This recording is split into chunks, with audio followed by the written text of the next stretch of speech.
your time to do minor things, I'm telling you, you'll be behind the curve constantly. Here's what we learn in sales training. What's major time and what's minor time? Here's minor time, thinking about prospects. Here's minor time, making lists of prospects. Here's minor time, keeping books on prospects. Here's minor time, going to see the prospect. Here's minor time, evaluating the prospect after you've been there. That's all minor time. Here's major time, in the presence of the prospect. That's major time. And if you took a look, if you're in sales and you took a look at a week, you'd say, my gosh, I'm spending 90% of my time on the minor stuff and so little time on the major stuff in the presence of. How many hours in the presence of in my day? How many hours in the presence of during my sales week? Because the time that really counts is in the presence of the prospect. Majors and minors. Here's another key time management essential. Don't mistake movement for achievement. It's easy to get faked out by being busy.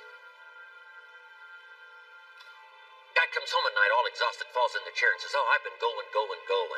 Here's the big question. Doing what? It's not the going. Some people are going, and they're doing figure eights. Their progress is small. So don't mistake movement for achievement. Here's another one in sales we learned. Don't mistake courtesy for consent. If somebody's pleasant and they nod, you say, oh, they're going to buy. No, they're courteous. You can't mistake courtesy for consent.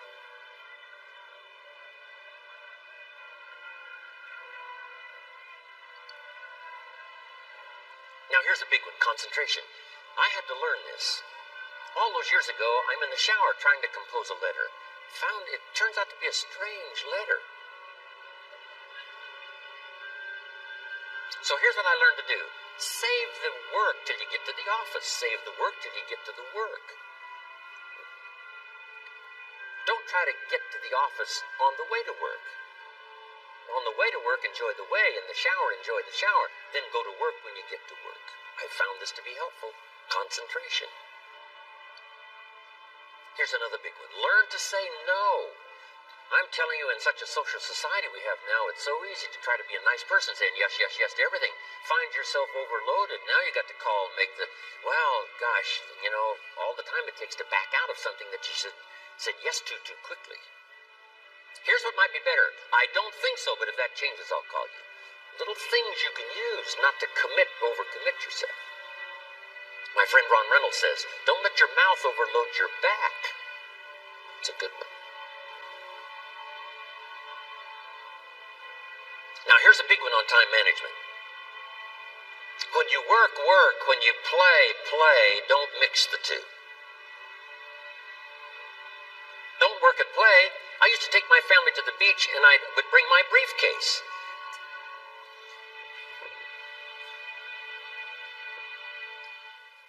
I learned not to do that. Or at the beach, I'm saying I should be at the office. Now my family's upset because I'm at the beach and I'm thinking office. Now when I'm at the office, I'm thinking what? I got to get my family to the beach. So things are not going too well at the office because I'm thinking beach, and things are not going too well at the beach because I'm thinking office. Here's what I learned to do. At the beach, be at the beach. At the office, be at the office. When you work. When you play. Don't mix the two.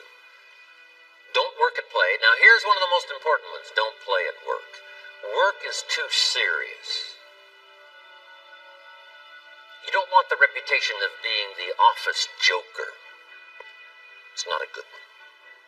Yes, there's time for some pleasant stories. Yes, there's time for a little humor. Yes, best if it's a happy office, of course. But I'm telling you, you got to be serious about work because you're parting with a piece of your life for the work you do. Your work costs you a piece of your life. Here's what it's called. Serious business. Not grim, not unhappy, but serious. Key. Don't play at work. The old expression, I don't think we use it anymore, horse around at the office. Play around, play jokes, play place, not at the workplace. At the beach, yes. At the bar, yes. Somewhere else, not work. You got to treat work with all due conservative passion, because it's leading you to your future. Here's another key phrase: all work is good. You may not like your job, but if it's the stepping stones to get you to where you want to go, you got to appreciate your job. You don't have to have a passion for your job. Here's the ultimate passion: a passion for incredible success in every department of my life. That's the passion. But don't look down on some menial job you have to do to finally get you to where you want to go. No job is menial. No job is not, every job is noble. Training life for pay, making a contribution to society. Next, analyze how you are. And if you have some weaknesses, if you doesn't seem like you can change, here's the key: get it covered. I used to keep promising myself I'd keep the books. Finally, I gave that up. And back then, it only took me an extra $50, $60 a month for some accountant to keep the books. I said, no, I'm going to save the $50.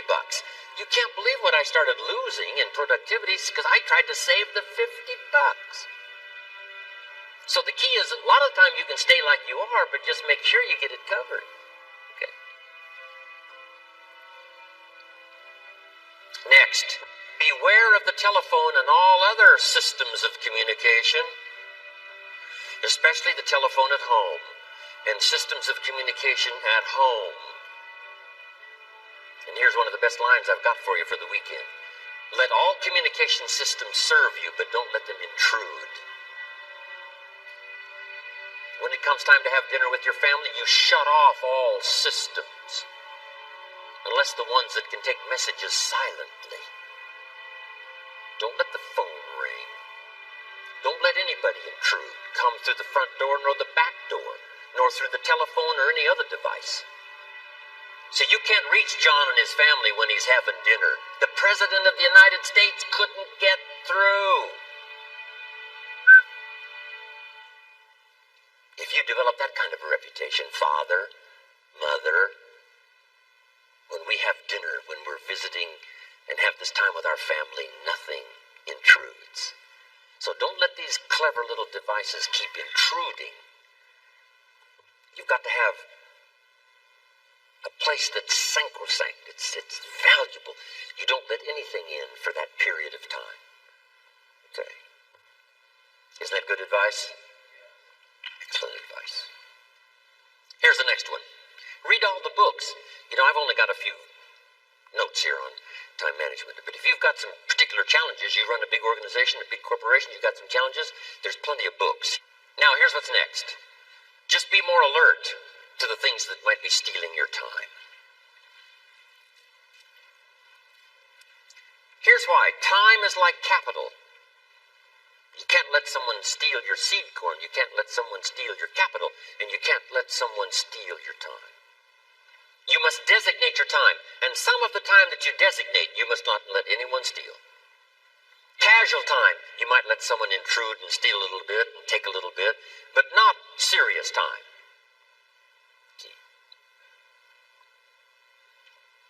Next, one of the great time management savers is to learn to ask questions up front.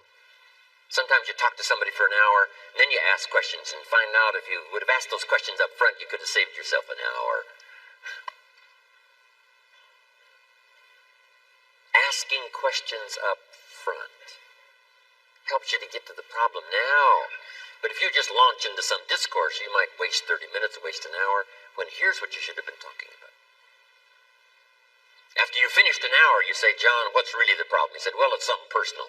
See, that's what you should have been talking about this whole hour. Okay. Next, learn to think on paper. Now we're going to take a break. Some ways to think on paper. One, we've covered one. Solving problems. Take it out of your head and put it on paper. Another one is setting goals. Making these lists we've already started. Here's another good way to think on paper. It's a projects book. Each person you're working with and each project you're working on, get a loose leaf binder and a tab and some pieces of paper behind the tab and do a little continual summary of how it's going between you and that person and between you and that project. I call it a projects book. It is so useful to me. But what's going on between you and this person? When you last got together, what did you talk about? And you got a few notes there. Here's what we talked about the last time we got together. Now when you get together again, you can review that so you'll know better what to talk about. When the president gets ready to travel and he's going to meet some important people, guess what they bring him? All these briefing books. Right? The last time you were with Khrushchev, Kennedy is informed. Here's what he said and here's what you said. Kennedy said, oh, that's valuable. I need to remember that. If a person is important, it's worth a little running account. You might even have a projects book for your children. Here's what's happening between me and my child. We've talked about this, and we've talked about this, and we've talked about this. Next, a day timer. Keeping track of all of your appointments. You know, mine is all filled with, when to catch an airplane, and when to do a seminar, and when to sit down and have a conference, all the rest.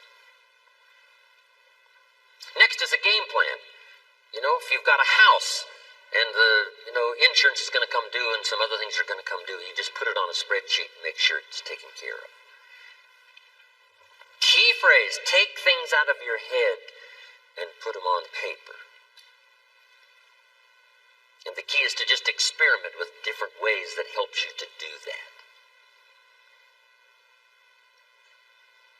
Now here's the last one, thinking on paper, and that's to keep a journal. One of the things I'm known for around the world, have been now for 39, 40 years, is keeping a journal. Now my journal is not it's not necessarily it's not like a diary. It might be part diary. I'm flying over Ireland and I write down a few little things that impress me. Today I met this person. Wow, what an extraordinary event. Today I conducted this seminar in Rome. 1,000 people stood up and sang for me. I've got a little bit of a diary in there. But here's what primarily your journal is for. Collecting good ideas. A journal is to collect good ideas on your health, good ideas for your business, good ideas for your future, good ideas for time management. Because I used to take notes on pieces of paper and torn off corners and backs of old envelopes and restaurant placemats. And I threw all this stuff in a drawer. It did not serve me well. I finally learned to get a bound copy, right? And just keep a journal, right? If I was here, I had my journal, I'd be taking notes, right? These 2 days in my journal. Now, if you're caught without your journal, you just take the notes when you get back home. You put those notes in your journal, throw the paper away. Because we don't usually go through paper to review. But see, my journals now make up a significant part of my own library. My journal's all reserved privately for my children and my grandchildren. Can you imagine what I've collected over the years? It's unbelievable. There are 3 treasures to leave behind. I think you've already got those notes, right? Here they are. Number 1, your pictures. Don't leave the event unrecorded. It takes only a fraction of a second to say, here's who I was with. When I travel the world, right? We take all these pictures, and here's one of the gifts. People send me the pictures they took of me and them. It's part of the treasures I have on the farm. Incredible. A picture's worth 1,000 words to describe the scene, the emotion, what happened. Say, wow, this was an extraordinary day for me when I met these people. Here's what they told me happened to them when they went to my seminar 10 years ago. Wow, the drama comes back if you've taken the pictures. It's one of the treasures to leave behind when you go. Remember the old photographs that we have now of, 100 years ago, 70, 80 years ago, just a few photographs? What would it be like if you had thousands of photographs of the past, of your history, your mother, your father, right? Grandparents? So, change all of that now for your children. Leave all your photographs as a record. Here's what's next to leave behind, and that's your library. The books that changed your life, the books that changed your health, the books that from oblivion. The books that you passed on to other people, they were so exciting for you. The books that made you financially independent. The books that developed your leadership. The books that gave you wisdom to ponder when things were tough. The books that got you through the winter. The books that helped you to plant in the spring and harvest in the fall. What a treasure to leave behind. If you do that, here's what's for sure. Your books will be more valuable than your furniture.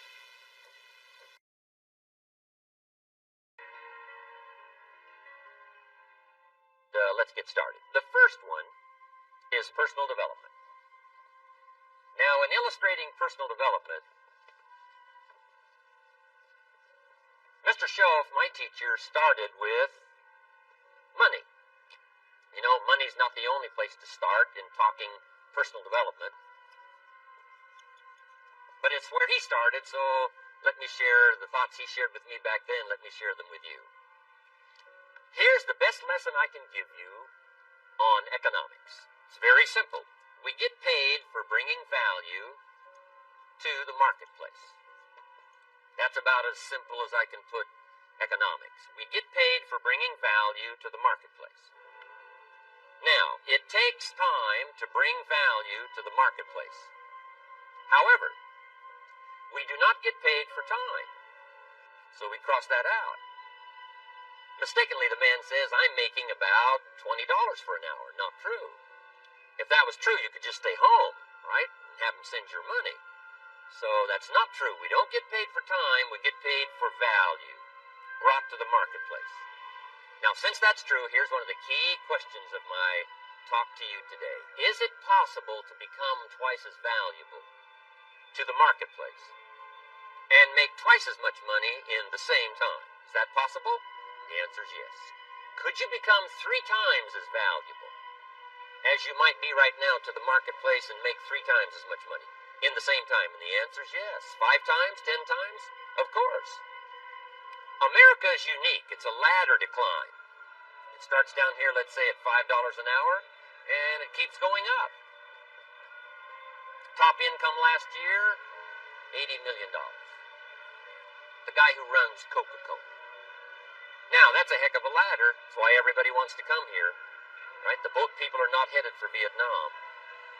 People haven't plotted and schemed for 50 years saying if I could just get to Poland, everything would be okay.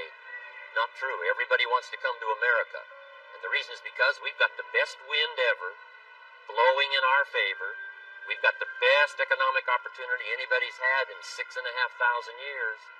And all you have to do is understand it and take advantage of it. Now, there's some key questions to ask here. Why would the marketplace pay someone only $5 an hour? Very simple answer. They're not very valuable to the marketplace. Now, we must underline to the marketplace. This person might be a very valuable brother. Yes. Member of the family, valuable. Yes. Valuable member of the church, of course. Valuable citizen of the country. Yes. Valuable in the sight of God. No doubt. We're all of equal value in the sight of God. But if you're not very valuable to the marketplace, you don't get much money. You say, well, it shouldn't be that way. Well, then you got to start your own country. You know, this one's been in process for 200 years, and this is the best we've been able to come up with so far. But here's the key. You don't have to stay here. Now, there was a big debate in Congress last year that this $5 was not enough, should be 6, should be 6, should be 6. But we don't need legislation. 6 is already on this ladder. The next step up.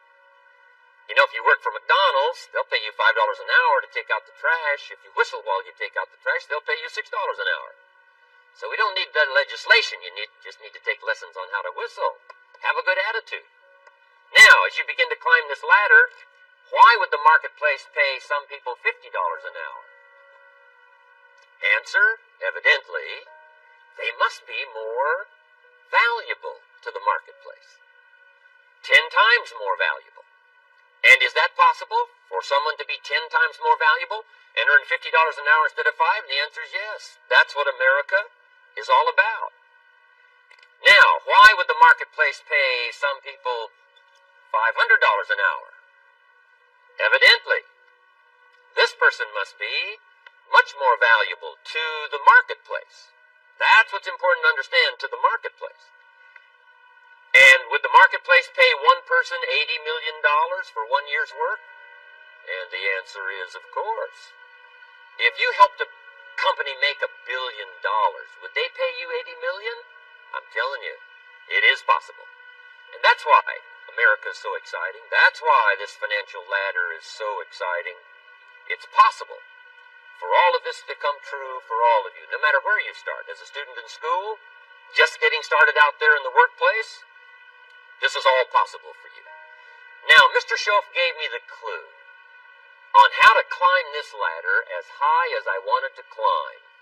Now, we're talking primarily economics here. There's a lot of other ways to become valuable to your family, valuable to your friends, valuable to the community, valuable to the team, right? Valuable to the team effort, valuable to the concert.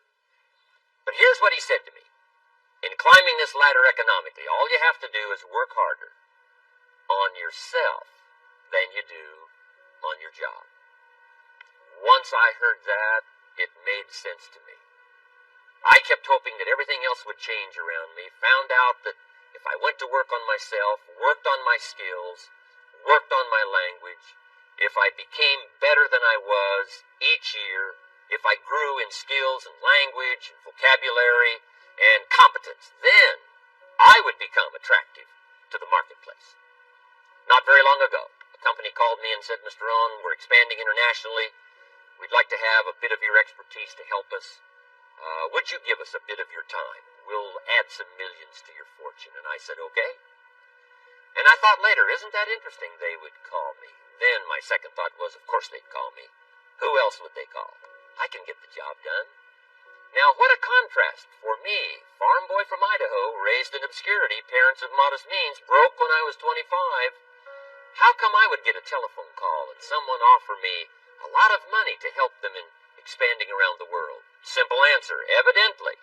Something happened to me between age 25 and where I am today. And I can tell you where it all started.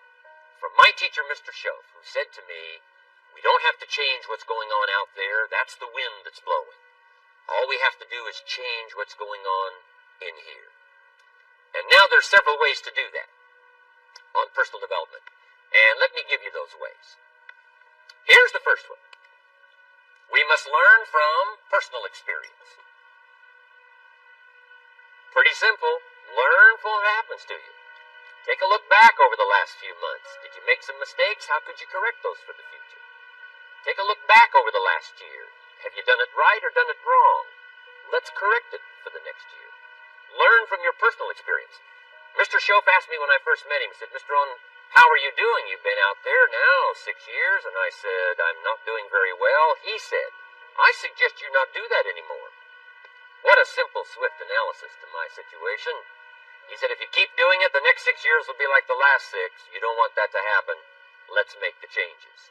So learn from your personal experience. Now here's number 2, why I came to share this video experience with you today. And that, I call it OPE, other people's experiences. That's me, other people. That's your teacher, other people. That's your friends and colleagues, other people. The people you meet that can pass along to you their experiences, what's happened to them, the mistakes they made, how they corrected them, how they changed their health and changed their bank account and changed their income and changed their future. That's it. Other people. Now, there's 2 kinds of people to learn from. One is failures. It's too bad failures don't give seminars, right? That would be valuable. Bring your notebook. Have them tell you how they lost it all and threw it all away, threw their health away and threw their friendships away and things didn't work out well. That would be valuable. But now then we must also learn from positive people that have done well. They've got the health, and so we ask them, how did you become so healthy? They've got the skills, so we ask them, how did you become this skillful? They've got the income, so we ask them, how did you get here in such a short period of time? So now here's what's important in personal development. In learning from other people, we learn, number 1, by observation. We learn what we see. We watch people that are successful in what they do. In sports, we watch their disciplines. In business, we watch their disciplines by observation, what we can see. The reason I created this video was something that you could see someone's experiences translated for you. Second, we learn by what we hear. I've got some of my lectures on cassette tape, so you can take them with you wherever you go and learn by listening. Turn your car into a mobile classroom and listen. And then listen to the sermon on Sunday morning. Listen to the lectures. Listen to the teacher. Listen to someone who's got something good to say. And then number 3 is vitally important on personal development, and that is read all the books. All the books you can possibly read in your lifetime. Mr. Schoaf got me started on my library. I've got one of the better libraries. Haven't read everything in it, but I feel smarter just walking in it. My library. At least I was smart enough to buy it. Now I got to be smart enough to read it. And then, of course, I got to be smart enough to decide what's valuable and then do it. But this one is very important. Become a good reader. Some books that helped change my life. Mr. Schoaf recommended, of course, the Bible. And my parents made sure I was a pretty good scholar by the time I was 18. That's been so beneficial for me, drawing from those illustrations, reading about those stories, people who made it and people who didn't make it, and what the difference was. And then other books that helped to really change my life. One called Think and Grow Rich by Napoleon Hill. And then a book that helped me become financially independent by the time I was 31. And that book is called The Richest Man in Babylon by George Clason. And I'm going to share a little bit of that book with you when I get to financial independence today, our 3rd subject. But I started reading the books, attending the classes, making sure that I got in front of people that had something good to say. And then I started keeping a journal. One of the major things my teacher taught me was to keep a journal. He said, don't trust your memory. If you hear something good, just make a little note and write it down. Now, at first I took, notes on pieces of paper and torn off corners and backs of old envelopes. And it didn't serve me well, thrown in a drawer. Then I learned to keep a journal, a bound copy of all my notes. So I would suggest you do the same. Things that impress you, a poem that impresses you. When you attend a class, some of the ideas that impressed you, jot them down. You read something in a magazine, right? Some ideas. Take those out, put them in your journal. Keep a good journal. The rest of your life, this will serve you well. My journals make up a significant portion of my own library. And if you saw my library and saw my journals, I tell you what you'd have to say.